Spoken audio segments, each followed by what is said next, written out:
I never liked Tony. The moment my sister brought him home, I knew something was off. He walked in like he owned the place, too confident, too smooth, with a smile that never quite reached his eyes. I'm not just being a protective big brother here. I've spent my life in the ring, training in martial arts since I was 15, and if there's one thing you develop in MMA besides calloused knuckles, it's instincts. And mine. They screamed danger. But my sister, Jasmine, saw none of that. She was in love.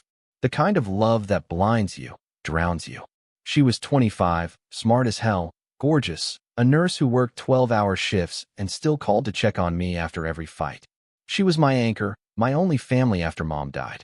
So I bit my tongue and tried to smile through gritted teeth every time Tony called her babe, or grabbed her waist like he owned her. I kept telling myself, she's a grown woman.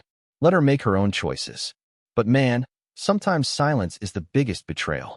It started small. A bruise on her wrist. She said she hit it at work. Then a cut above her eyebrow. She claimed she slipped on the bathroom floor. The excuses came easy, practiced, like she'd rehearsed them in front of the mirror. I wanted to believe her. I needed to believe her. Until one night, she showed up at my apartment door, crying. Her left cheek was swollen. There was a gash on her lip. And she looked defeated. Like someone had taken her light and crushed it in their palm. I didn't ask questions. I just pulled her inside and wrapped her in a blanket.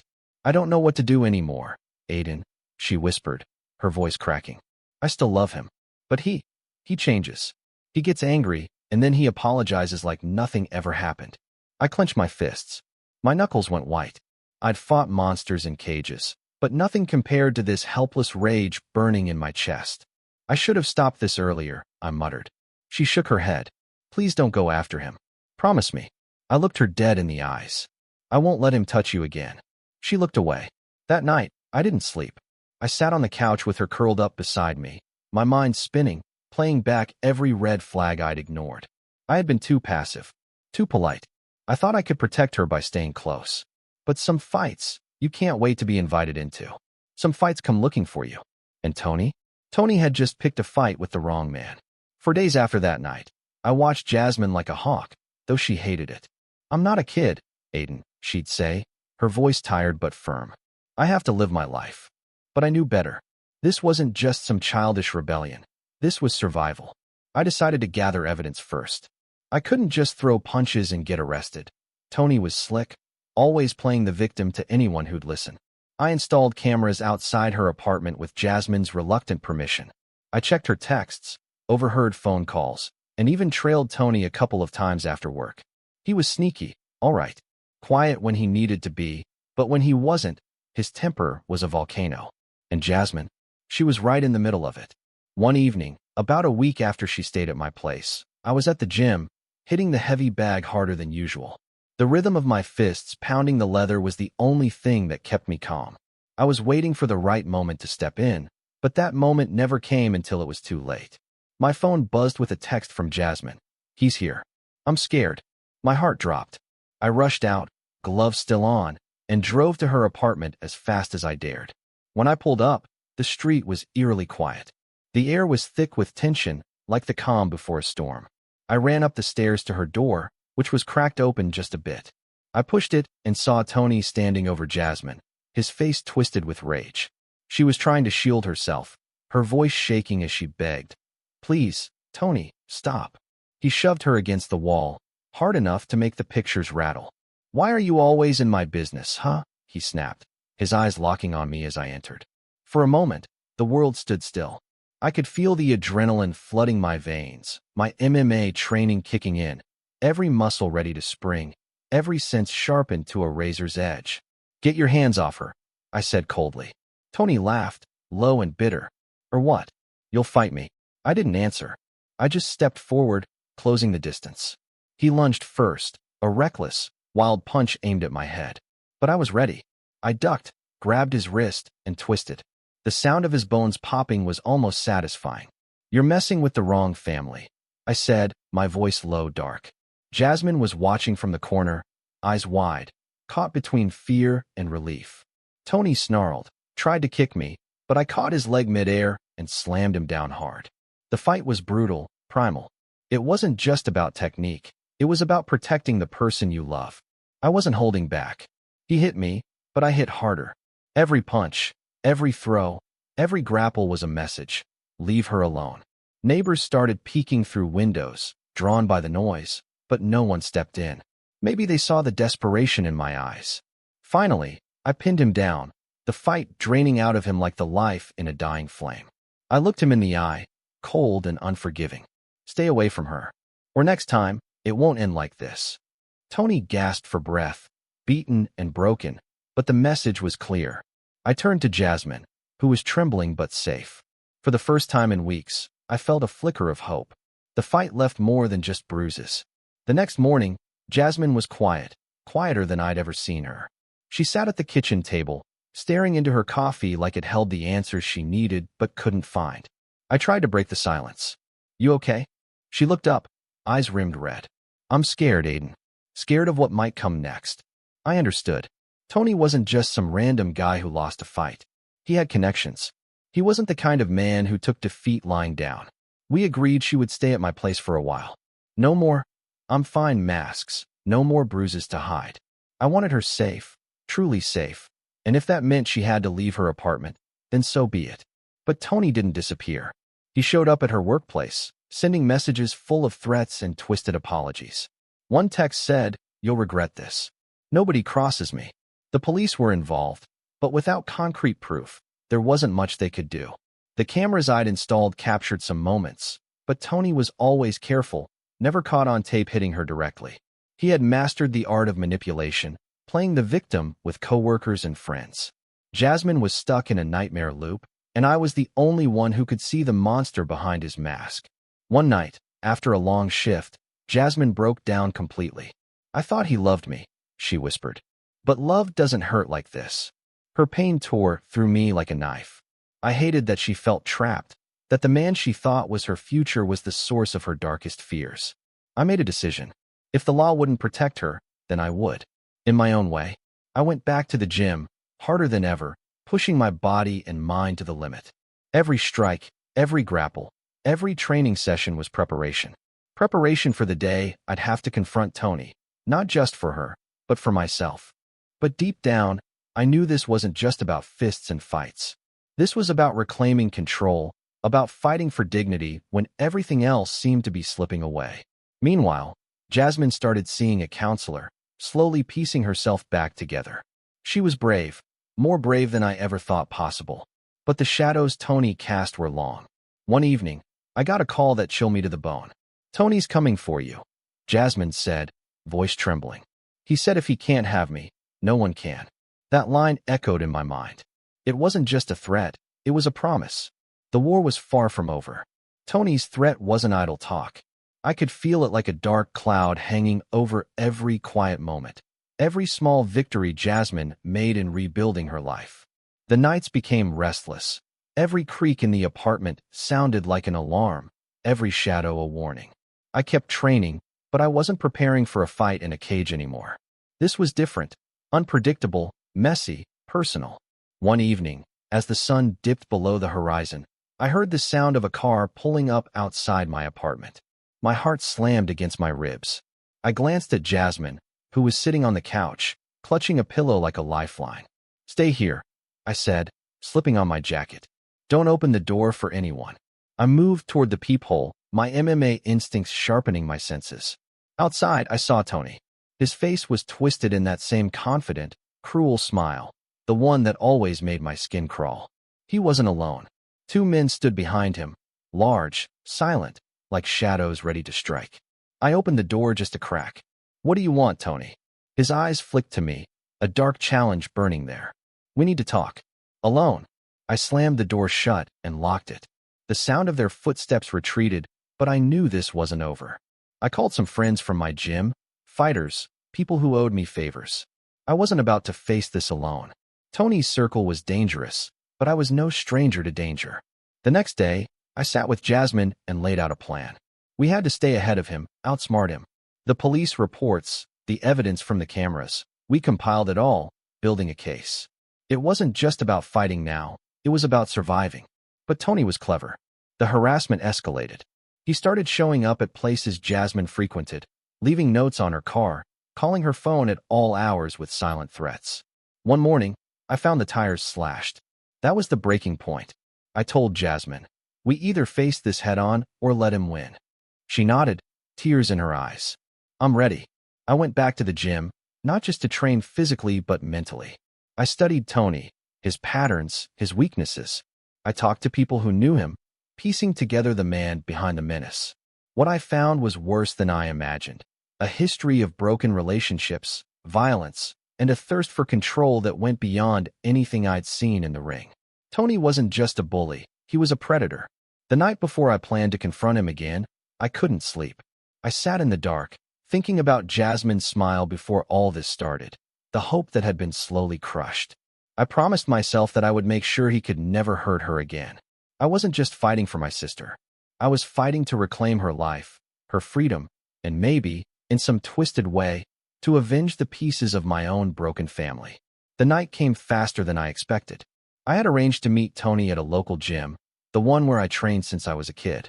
I chose it for its anonymity and the fact that I knew every corner, every exit, every camera. Tony arrived with his usual swagger, but this time, there was a cold edge to him. The two men from before trailed behind, silent and menacing. I could feel their eyes sizing me up, but I didn't flinch. I was ready. Glad you made it, I said, voice steady but low. Tony smirked, then glanced around the gym. You really think you can stop me? I'm not scared of you. I stepped closer. Then maybe you'll finally understand what happens when you hurt my family. Without warning, Tony lunged. The fight was brutal from the first second. Fists flew, bodies crashed into punching bags and mats, the air thick with sweat and anger. I remembered every lesson I learned in the cage, how to read your opponent, how to use their weight against them, how to stay calm when everything inside you wanted to explode. Tony fought dirty. He aimed low, tried to break my nose, but I blocked, countered. The two men circled, waiting for their chance, but I wasn't alone either. My friends were ready, their presence a silent threat. At one point, Tony landed a punch that rocked me, but I recovered quickly. Then, with everything I had, I took him down with a submission hold, a move that forced him to tap out or lose consciousness. Tony gasped, defeated, and I whispered in his ear, "This is your last warning. Leave her alone, or next time, it won't just be a fight." He spat on the ground, hatred burning in his eyes. But for the first time, I saw fear flicker there, fear of losing control. The fight ended, but the battle was far from over. As Tony and his men retreated, I looked at Jasmine, who was watching from the sidelines. Her eyes were filled with tears, relief, and something else, hope. But the scars ran deeper than bruises. The emotional wounds Tony left on her were raw and aching. I knew the fight for her soul had just begun. The days that followed the fight were filled with a strange mixture of relief and tension. Tony was gone, for now, but the damage he'd inflicted lingered like a shadow over Jasmine's spirit. She smiled sometimes, but there was a quiet sadness underneath, like a storm cloud hiding behind clear skies. We spent hours talking, sometimes until dawn. She opened up about things she'd never told anyone. The fear that gripped her when Tony's anger flared. The loneliness she felt even when surrounded by friends. The guilt she carried for staying with him despite the pain. I thought I could change him, she confessed one night, voice barely above a whisper. But maybe he was never someone to change. I wanted to tell her she was strong, that none of this was her fault, but words felt empty. Instead, I held her hand, letting silence speak what I couldn't. The police finally took the evidence seriously. The cameras, the bruises, the witnesses from work. It all painted a picture too clear to ignore. Tony was arrested on charges of domestic abuse and harassment. But arrests don't erase memories. Jasmine started therapy regularly, and I made a promise to walk with her through every step of recovery. I could fight in the cage, but healing was a battle of its own. One evening, months later, Jasmine invited me over. She looked radiant in a way I hadn't seen since before Tony, hopeful, alive. "I'm thinking of moving out," she said, eyes bright. "Starting fresh." I smiled, pride swelling in my chest. "I'll help you pack." But then, her phone buzzed. She glanced at it and froze. A message from an unknown number. "You think this is over?" "Think again." My stomach dropped. The nightmare wasn't finished. We showed the message to the police. "Tony's arrested again for violating a restraining order." But I knew deep down, this battle wasn't just legal or physical, it was personal. Tony's revenge wasn't just about Jasmine anymore. It was about breaking me too. The second arrest was supposed to be the end of it. Tony locked behind bars, a restraining order in place. But some battles aren't fought with handcuffs and courtrooms. A week later, I got a call that shattered my sense of control. "Your sister's been in an accident." The voice on the phone said, cold and clipped. My heart stopped. What happened? Hit by a car. It wasn't an accident. I dropped the phone. Panic surged through me like wildfire. I raced to the hospital, thoughts spinning faster than my wheels. Jasmine lay in a hospital bed, bruised but awake. The doctors said she was lucky, a few broken ribs, a concussion, but she would recover. I held her hand, anger twisting inside me. Someone had tried to silence her, or maybe send a message. Tony? Or someone he hired. The police investigated, but the trail went cold. No witnesses, no suspects. That night, as Jasmine slept fitfully, I sat by her side, wrestling with a storm of emotions. Rage, helplessness, guilt. I had promised to protect her, and now I felt like I'd failed. The next day, I went back to the gym. My fists pounded the bag, fueled by a burning need for justice. I wasn't just fighting for her safety anymore. I was fighting to avenge every scar Tony had left on her soul. But this time, I knew it couldn't be just about physical strength. I had to be smarter, faster, and more ruthless than Tony and his shadows. I started digging deeper into Tony's past, his friends, his debts, his enemies. I wanted to find a way to cut off the head of the snake, to dismantle his power piece by piece. And I was ready to cross lines I never thought I would. Because when it's family on the line, sometimes the only way out is through fire. My search for answers led me into a world I never wanted to see. The underbelly of the city where debts were paid with blood, and loyalty was as fleeting as a shadow at dusk. I found Tony's connections, a web of dangerous men, drug dealers, and corrupt cops. Every name I uncovered brought me closer to understanding the man who had terrorized my sister. But it also put a target on my back. One night, as I left the gym, I felt eyes on me. I quickened my pace, heart pounding. Suddenly, a hand grabbed my shoulder and spun me around. Two men stood there, their faces hard, cold. "We're watching you," one said, voice low. "Stay out of Tony's business." I didn't flinch. "Tell Tony he can't hide from me." They left with a warning, but I knew this was no game. I told Jasmine to be careful, but she refused to live in fear. "I'm stronger than this," she said, eyes fierce. "And so are you." Her strength fueled me. I trained harder, stayed sharper. I tracked Tony's movements through my contacts, waiting for the moment to strike. But Tony was playing a long game. He reached out to Jasmine's friends, spreading lies, isolating her from anyone who might help. One night, I caught him at a bar, surrounded by his cronies. The place went silent when I walked in. Tony's smile was a challenge. "You're persistent." "Because I protect what's mine," I said. A fight broke out, brutal, raw. Fists, kicks, everything we had learned over years of training came alive in that room. But this time, Tony wasn't alone. The men behind him lunged at me. I fought like a man possessed. Every blow I threw was fueled by rage. Every dodge was instinct. In the chaos, I saw Jasmine watching from the doorway, her eyes wide but proud. Finally, with one last strike, I sent Tony crashing to the floor. "Enough," I said, breathing heavy. "It ends here." Tony looked up, defeated and broken. But the war wasn't over, not yet. After that brutal confrontation, things seemed to shift. Tony's grip on Jasmine loosened. The chains of fear and control that had bound her began to break. She started reclaiming her life with a fierce determination I hadn't seen before.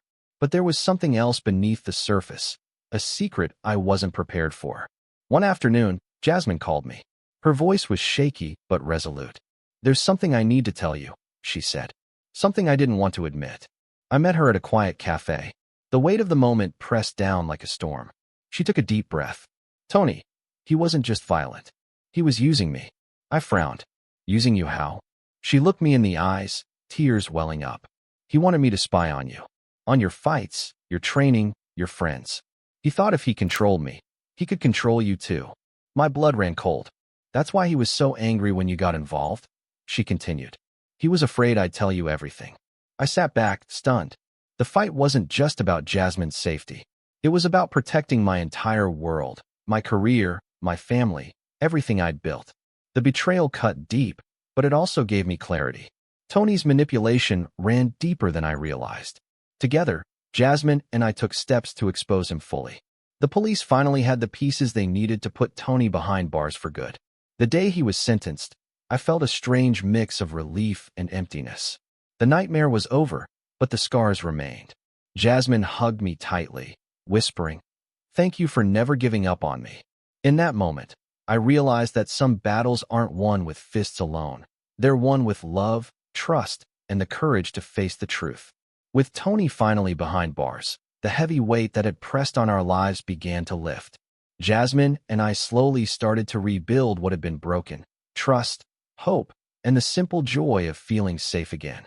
She moved into a new apartment, one filled with sunlight and laughter instead of fear. We spent weekends training together, her learning self-defense moves, building strength not just for protection, but for empowerment. Our bond grew stronger, tempered by fire but unbreakable. Every scar, every sleepless night, every fight had shaped us into warriors, not just in the ring, but in life. One evening, as we sat watching the sunset from her balcony, Jasmine turned to me and smiled. "You saved me." I shook my head. "No, you saved yourself. I was just here to remind you how strong you really are." Life wasn't perfect, it never is. But for the first time in a long time, we were free. Tony's shadow still lingered sometimes, a reminder of the darkness we faced. But it no longer controlled us. We had taken back the narrative, turning pain into power, fear into courage. And in the end, that was the greatest victory of all.